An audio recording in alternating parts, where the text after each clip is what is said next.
we've had a lot of people hitting us up on YouTube after your rant on the coaching staff needing to wake up and have a little more EB in them. So we got a question from our guy, Chad at MWK Shield 1 about our base offense. And this is what he wrote yesterday in his comment. I would love to hear you two's opinion on this. I think KC starters that should see the majority of reps should be Kelce, Pacheco, Rice, Gray, and Watson. Cycle in Toney here and there to keep defenses honest. My reasoning behind this is not only are those clearly your best players right now on offense, but the run game is really what is carrying KC, and having the ability to have two tight ends in there that are threats to catch the football and be better blockers than a Skyy Moore or MVS would bolster the run game even more. I'd love to hear what Jason has to say about a two tight end set with this offense being the base offense, since he was a staple in a two tight end offense that was a run first team. JD, what do you think about this whole comment? What do you think about kind of changing and becoming a kind of adapting to what we are doing best in this year as being a run first team? What do you think about that? And do you think that will ever happen with the Andy Reid and Patrick Mahomes combination? Talking about the two tight end set. Well, he's talking about changing our base offense to more of that. More two tight end set. You know what? I think the way that they're bringing the two tight end set in, I think they're doing a pretty decent job with 12 personnel and 13 personnel when they need to. I do believe that we do need to do more of it because Noah Gray is a very capable receiver, the game. And I think he needs to get more looks. I don't think you can really question, his work ethic, how hard he puts into the game, him actually getting open and catching balls. He's been a guy that's been surprising for us, actually making plays. He's been making a lot of plays, scored a touchdown for us last week. And so I love the two tight end sets. And the reason I love the two tight end sets is because you don't know what they're going to do out of it. When you got that second guy who's a capable receiver, you could throw the ball to him, right? You could widen Kelce out wide if you wanted to. Okay, you can split him out there at wide. Let him be a wide receiver. Okay, get him one-on-one with a corner. All right, if a corner's going to get on him, let Kelce big body him up. Right, I'll take Kelce all day to win that route.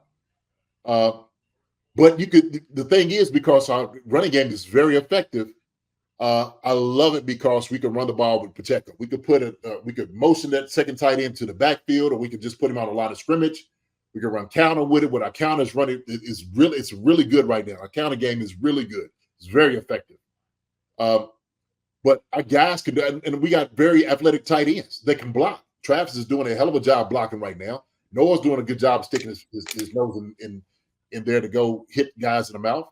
So I love 12 personnel. I really love it. And especially in the red zone, we definitely got to do more of it. And I think if at times if we struggle just out there in midfield, bring it in. Right? So I do love 12 personnel. Now, I wouldn't say that will be our base offense. I don't think we'll do that. And I don't think we necessarily have to go to that. I think we have enough capable wide receivers to get these things done. I will just go ahead and reiterate to this. We have talented guys, okay? I'm not going to sit there and act like we don't have talented wide receivers, because we do, all right? It's getting them guys involved is the problem. That's the question. One of the questions we were talking about, and he named it, was Kadarius Toney, right? What's the deal? What are we going to do to get Kadarius Toney involved in the game, okay? As opposed to lining him up in the backfield and doing jet sweeps with the guy, maybe throwing a little wide receiver screen every blue moon with him. We were talking about this guy coming in and being a number one wide receiver, right? At the very beginning of the season. Kept saying, oh, he's going to be the number one wide receiver. We don't need to go out and get anybody else. Kadarius Toney's going to be the guy, right? And I bought it.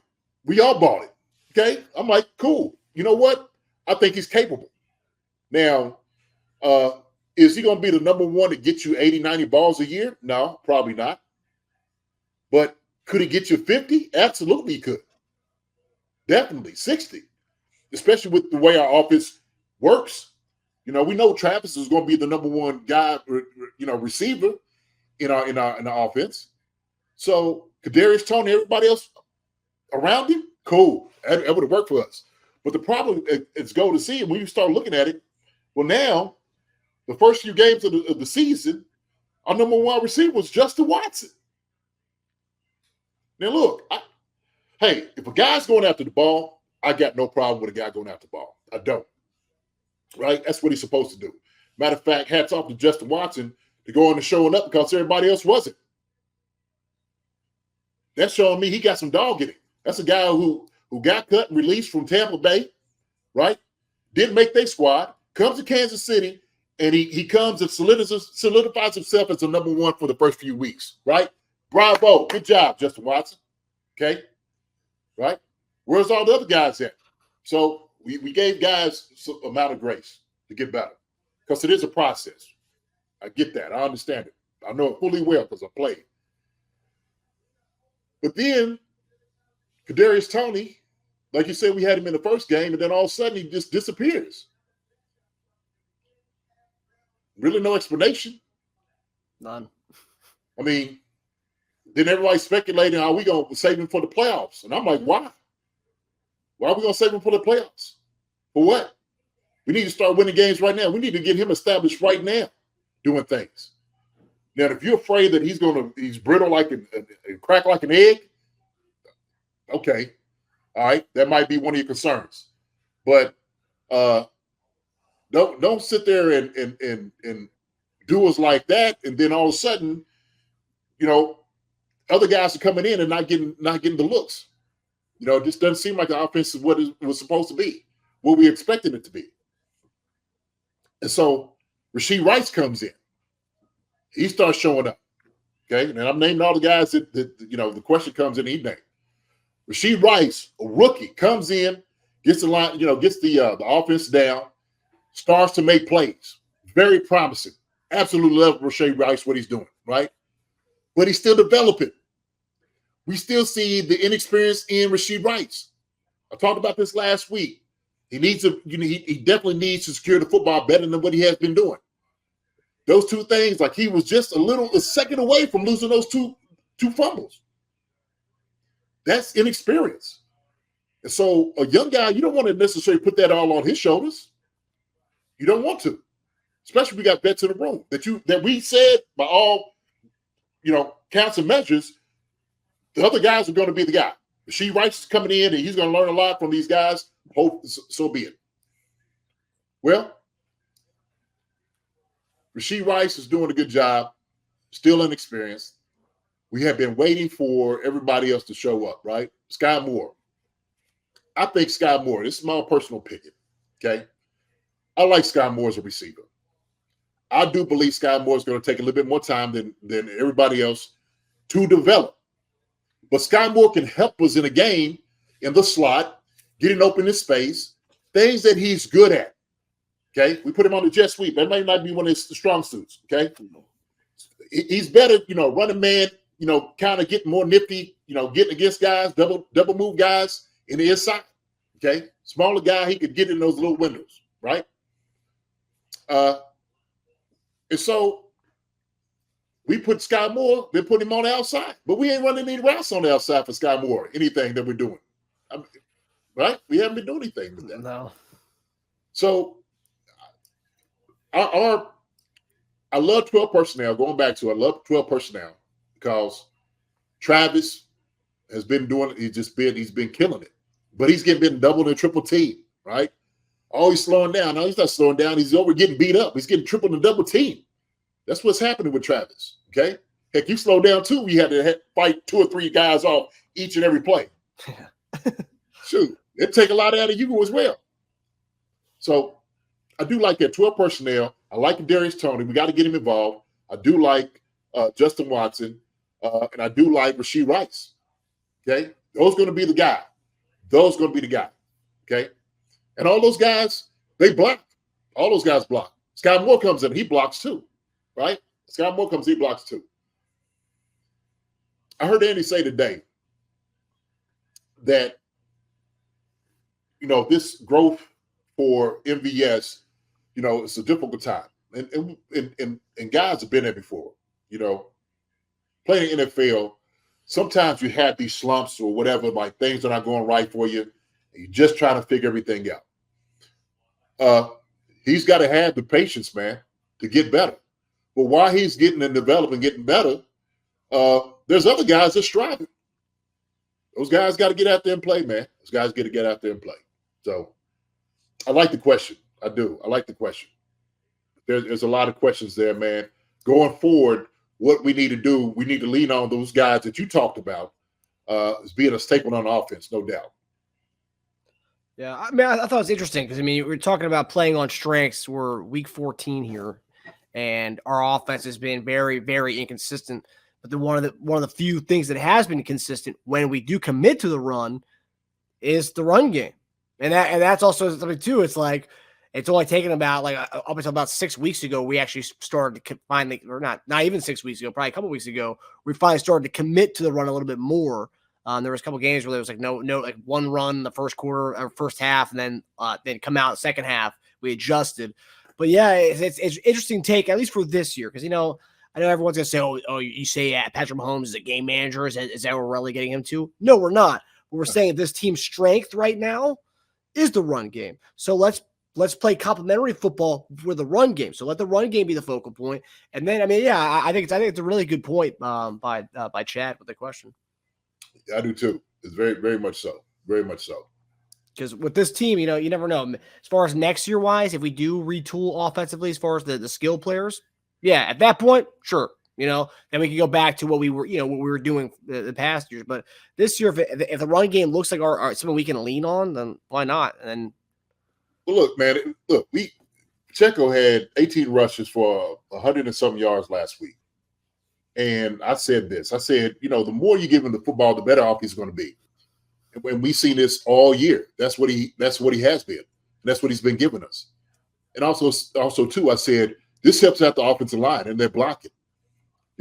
They hate just going back, retreating all the time, and their pass sets. Hey, now look, O-line, they love to just absolutely hit things, okay? I think they love hitting things coming off the football going forward than they do coming backwards, right? They hate catching. They want to hit. And Andy and those guys, Nagy, whoever's making the calls, they got to give the offensive line that. I remember Andy said that a couple of weeks ago. He was like, man, I owe the offensive line one. Yeah, absolutely. Right? Come on, Andy. You play the offensive line, man. You know how it is. He knows what it's like. Let the big guys go eat, man.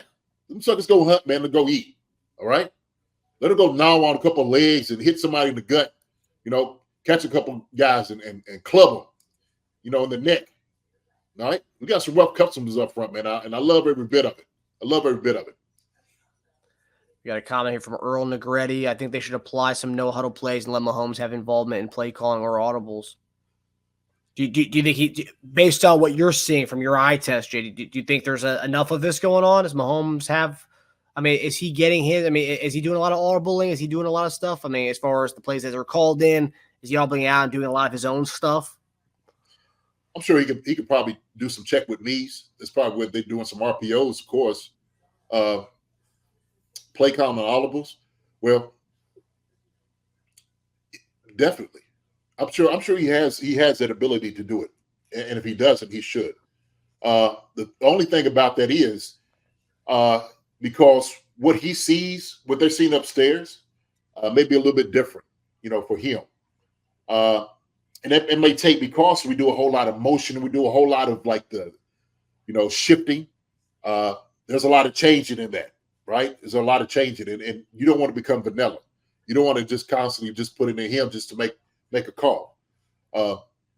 So I like the dynamics, because the brilliance of what we need to see from our offensive coordinator is saying, hey, listen, I'm going to call this play. Here's your options on this play. Here's your first read, second read, and third. Okay? If you don't like it, you can check out of it. And he has that luxury to do it. You don't want to open up the whole playbook and have him call something, just out of the realm, like a whole different formation. Guys know you have certain calls you can make, okay, in your audibles. All right. You have a list of audibles that you can go to at any time. And I know he does have that. So I do like that, the no huddle plays. The question is, what you get stuck with is the personnel, and that's what the problem is, Earl. Is sometimes you got personnel in there that may not be to your liking to run particular plays, right? Especially against a defense. So, but I do know he has that luxury to call some audibles at the line. Good question. I agree. Take some pressure off wide receiver for now.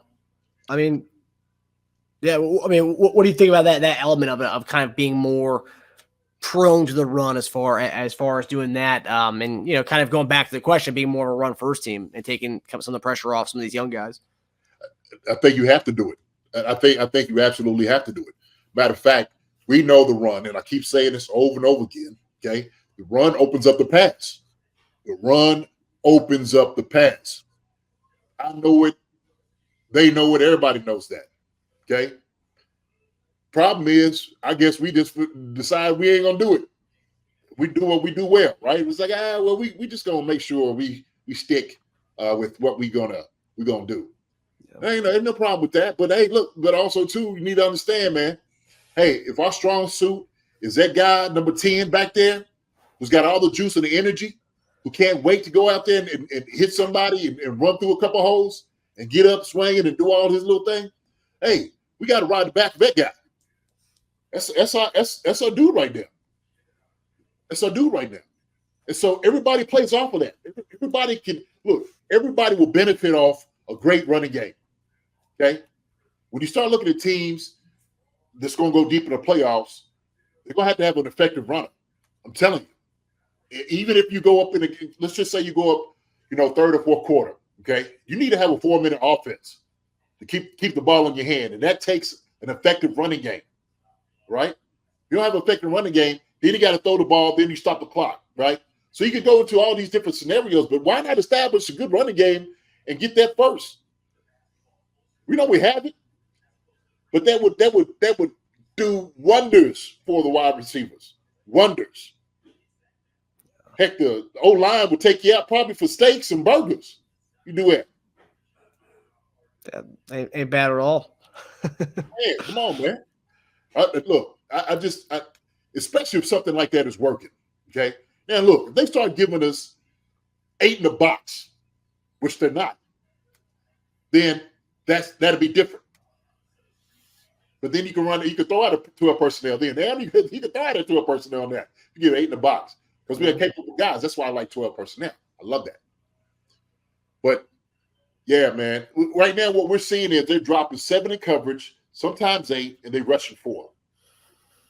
And that's what's making it murky for Patrick, getting the ball off, okay, finding the windows and the holes. Yeah.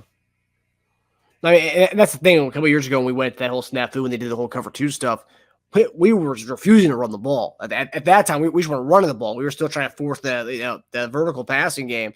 Now, I mean, we actually have a competent run game that can be very lethal if we kind of commit to it, as we've shown in recent weeks. Well, look, we've even had CEH that came in and gotten a little taste of it. Yeah. Okay? So that's good. That's good. So that means everybody's coming in and winning. Everybody's coming in and winning on the running game. Okay, if that's our strong suit, then we need to stick with it. We need to do more of that, right? I'm not saying we just turn into a run-heavy team. I'm just saying we need to do more of it. Yep. More of that balance of running the football and the pass. Okay, because they're symbiotic and they work together. Yeah. Green Bay, hey man, Green Bay last week did it masterfully. Like I said, we had our linebackers running and chasing cars all day, okay, with the play action. That's what it does. It opens up everything like that up. Yeah, and Dylan's one of those physical runners too. And when you get that guy going, woo-wee, man, it's tough, man. That guy's a unit. Oh yeah. Hi everybody. Thanks for watching. Subscribe here to get the latest from the show. Also, be sure to check out the best clips from Chief Concerns. And if you prefer to listen to the show, subscribe and follow us on Apple Podcasts, Spotify, and anywhere else you get your podcasts.